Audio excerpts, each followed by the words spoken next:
A flash of lightning illuminated the curling seams of tumbling sable clouds. Sheets of rain pattered against the distant canopy. Angry zephyrs shoved their way down the foothills and tore crying branches and rustling leaves from their trees. The night sky grumbled, shunning the gale's moody disposition. It would not be disciplined, however, and barreled through the torches, nearly tearing the flames from their stakes. The trees' shadows picked themselves back up and continued on their dance as the party meandered down the trail. The storm was almost on them, but they could afford to keep riding for a little while longer. Traveling by night through the Vorsan had adjusted their sleep schedules, and though well stuffed from their dinner, many would still struggle with insomnia if they had retired this early. In the dark of the night, however, they could not be promised much luck on finding anything. Shadows flooded the forest floor, and the torch's flicker teased the corners of their eyes. Terracon, trying to peer beyond the first line of shadowed trees, had held the light aloft when Nicken shouted for him to keep back. The captain pulled tightly on Ramsay's reins, fearful that something was lurking in the dark. The dwarf whipped his courser ahead of the captain. Terracon's eyes pinched with distrust at the dwarf's unwarranted assumption of point, to which Nicken replied, "It is hard to see through the dark with that torch so brightly burning. I will look. I am best for looking through darkness." All of Nicken seemed to have come to life after the sun had set. The thick cloak had been abandoned after their exchange by the fire, revealing an ethnic costume as obscure as his dialect. His leather pants had been stuffed into a pair of tasseled, fur-lined boots. Embossed and embroidered suspenders wrapped over the shoulders of his ivory linen shirt, whose sleeves were fitted with tasseled garters. The feathered bike-hocket, with its pointed brim, remained fixed to his head, and he carried with him only a small dagger, a set of weighted drawstring bags, and a beautifully carved red spear entirely too long to be of any use to anyone as small as him. It seemed to compensate for his stature more than serve as an actual weapon. Nicken pulled tightly on the reins, and the unicorn came to an abrupt stop. The others stared dumbfounded as Nicken's posture stiffened. He gripped the pommel tightly as he sought to stand on the saddle with shaking knees. Terracon's brow furrowed, and he asked, "Nicken, no! Hush!" the dwarf interrupted. His loose joints kept him balanced on the wavering saddle. His pinched eyes stared out from behind their rectangular spectacles, and his head twitched as he tried to look in every direction at once. "Had you heard that?" he asked. "Heard what?" "Thunder." The knights exchanged riddled glances. "Nicken, there's a storm. Of course we hear the thunder," Dion commented. "No, not the storm. Something else. This way," he said, resuming to sit side-saddle with one leg awkwardly roped around the pommel, ankles crossed. "Nicken, how can you be so sure it's not the storm?" Terracon asked. The dwarf chuckled. "I know because I can hear very well. You should know that already. That is how I knew that you had fear of me. That is why I had picked on you. Trust me, I can hear well." With that, he jabbed the blunt end of his spear into the unicorn's hip, sending it charging through the woods. They followed each other's torches, racing against the shadows that sought to swallow Nicken as he wove between the trees. The torchlight struggled to keep up, tripping on the slithering umbras cast from the gnarled branches hanging in their way. Occasionally, the roll of the steed's handsome trotting thighs shone like a beacon. More often, the fire's glow could barely catch the unicorn's slender ankles as they kicked dirt up from the forest floor. The clouds crashed together with a sustained flash of light and a slam of thunder. In that moment, Nicken could be distinguished from the shadows very well. The lightning, however, singed the eyes as it leapt back into the clouds silver lining tore at the seams, and warm rains washed over the canopy. Nicken slowed his unicorn, and the others caught up beside him. They huddled along the tree line of a broad meadow, taking shelter from the rain cascading through the break in the canopy. Where the trunks of the trees were to be expected, they stared instead at several stout towers on the other side of a moat. "What is this?" Terracon asked. "Castle Umsa," Nicken replied. "Umsa? As in Princess Umsa?" Ramu asked. "The same," Nicken chirped. "Reviled as the first to be spared the curse. No wonder that the castle was abandoned," Ramu continued. It really is more of a fortress or outpost than a castle, Dion commented. The meadow was entirely consumed by the ruin and its narrow moat. The crumbling walls were built of giant cobbles, fitted haphazardly together with mortar. The portions of the walls that had not collapsed were capped with blunt architectural teeth, and archers' narrow loopholes spotted the otherwise plain walls. The rotted skeleton of the turrets' frames were lifted up by the empty casings of what once were towers. The two shortest towers pinched a broad, arching gate built into a tall segment of wall. The weighted arms that once lifted the drawbridge had collapsed, leaving the deck of wooden boards suspended over the ravine. "Nicken, do you think the thunder you heard came from here?" Tarakan asked. "I am not certain. This is the right area," Nicken replied. "Dion, you and I will explore this place. Nicken, Shem, Ramu, I want you to run the perimeter. Do not go far into the woods, but see if there's anything else of interest lurking about." Ramses trotted to the drawbridge. Tarakan dismounted and took his heirloom battle-axe from its sheath. Dion bounded nimbly from his courser's saddle and fiddled with the straps latched around his quiver and bows. "Come on," Tarakan whispered sternly. "Wait a minute, I want to switch bows," Dion said, but the captain ignored the request. Tarakan's cautious step pressed a squelch out of the bridge's rotting boards. He maneuvered lightly around the planks that had been blackened or disintegrated and fallen through. His boot sole slid across the wood, testing the strength of the boards that had grown soft and spongy or slick from the puddles of rain. With a short jump, he crossed the last few vacant planks and landed under the gate's arch. The shattered scraps of the heavy double doors lined the aisle between the gate's towers. These were a meager defense when compared to those at Castle Osmara. Archer slits lined the walls, and rain fell through the hole in the wall-walk overhead, through which any number of displeasant things would once have been thrown. Behind him he could hear Dion's nimble frame bounding across the bridge. "This place is a mess," the archer commented. "You should see the inside," Tarakan replied. A loud clucking drowned out the thunderous storm, and Tarakan and Dion locked with fear. The teeth of the portcullis had punched into the gravel-strewn gatehouse floor with a roaring crash. Tarakan reeled back toward the gate. Dion picked himself up from the drawbridge a few steps beyond the heavy wooden grill, his face distorted with fear. Tarakan jogged back to the archway and jostled the grid of beams, but they did not move. "It is good to see something still works in this castle. Are you all right?" he asked through one of the frames. "Yes." Dion chuckled his fears away. "Better between us than on us, eh?" "Sure. Now how do I get out?"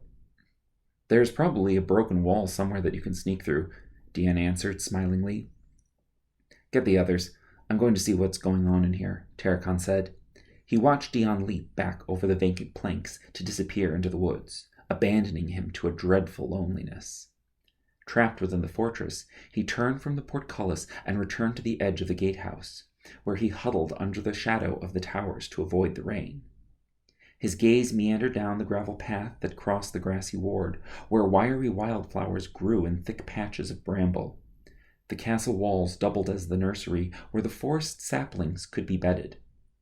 The trail forked a few steps ahead, and the shorter route led toward a well-preserved vaulted hall with a row of tall arched windows. The courtyard was painted with warm light glowing from within.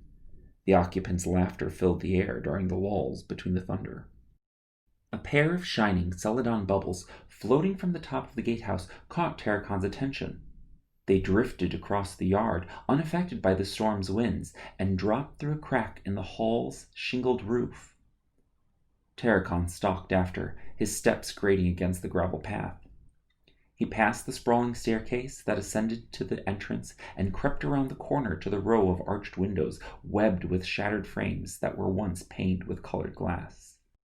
Mud, puddled along the foundation, soaked into Tarakan's boots as he crept beneath the tall windows to avoid being noticed by whatever lurked inside. Hovering, half-stooped, he peered over the window's sill and into the wilderness waiting inside. Although the sconces on the opposite wall were empty, the chamber was flooded with light.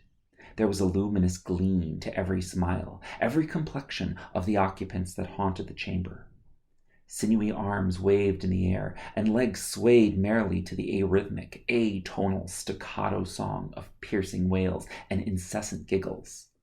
Eyes, glazed with euphoria, rolled about in heads which were too heavy for the wiry necks to keep straight. Though deformed in every way, there was a nuance in the features. Bridges of noses, brow lines and jaw lines, potentially familiar but distinctly wrong. Their imaginations were remarkable, so childlike, almost infantile, but spoiled by the dark nature of their applications. The sadism that they wreaked on one another was cruel and curious all at once, and it was his curiosity in it that unnerved Tarikon more than anything else. He turned a cautious eye to their game, knowing that at any moment he might be struck by the fairy's glamour and played with in just the same way. It was the larger ones whose cruelty was so obvious. They snatched at the smaller ones, hovering about in the air over their heads, and once caught, were mercilessly bent like clay. Their gossamer wings were plucked off, and their painful screams were delighted in, almost savored. The regular hinge in the joints were ignored, and instead folded to whatever angle the larger pixies fancied, sometimes disregarding the anatomy altogether, and folding a length of bone in half. There was a practice and artistry to the molding of the little bodies, experimenting and exploring all of the possible variations. When a level of boredom at last set in, the fairies turned their attention to the shrouded trolls lurking in the shaded corners, gnawing on whatever could be found growing out of the broken and beaten tiles. One fairy was wadded and stuffed into a hollow reed, then blown to peg one of the cowering, huddled trolls. He squealed with discontent, which attracted the playful, sadistic attention of the other fairies. Their wiry, unstable necks stiffened with interest, and they dove at whatever troll was closest and began inflicting wicked little pinches all over. The fairies tumbled over giddily with each troll's painful bleat, and they tried, unsuccessfully in their laughter, to mimic the painful squeals. One audacious sprite turned her attention toward the largest of the trolls, seated by the fireplace, but his curved black claws batted the brat out of the air. Inspired, the fairies resumed to take their aggressions out on each other. Quickly, the larger fairies, with their longer reach, established their dominance, and made a sport at their smaller siblings' expense. Plucked from their swarms, the little fairies were thrown against the tile floor, where they splashed into 1,000 iridescent drops. The puddles evaporated almost instantly, and the fog of myriad sparkles condensed back into wiry and misshapen little bodies, who simply could not stop giggling. Those who drifted too close to the fireplace, however, had their mood spoiled by an increasingly solemn sense of self. Several sprites were quick to swallow their laughter, and, like moths drawn close to the light, hovered attentively, obediently over the Celadon pixie reclined on the patch of cushy, oversized, speckled toadstool caps. She stared across the great hall from under the brim of her leaf cap, her eyes of pooled ink glazed with boredom and disinterest. From her posture, it was evident that she was preoccupied with some more solitary thought. She was leaned back, her ankles crossed, her arms and legs tucked coldly close to her frame. Her long, slender fingers were locked together before her face, but failed to mask her scowl. Only the shrill wails echoing through the hall managed to pierce her foul disposition, pulling her pursed lips into the most meager smile. Tarikon perused the hall, trying to find the source of the screams. His gaze tripped on the dozens of babies' pacifiers hung around her neck. Then he saw the source of the screaming.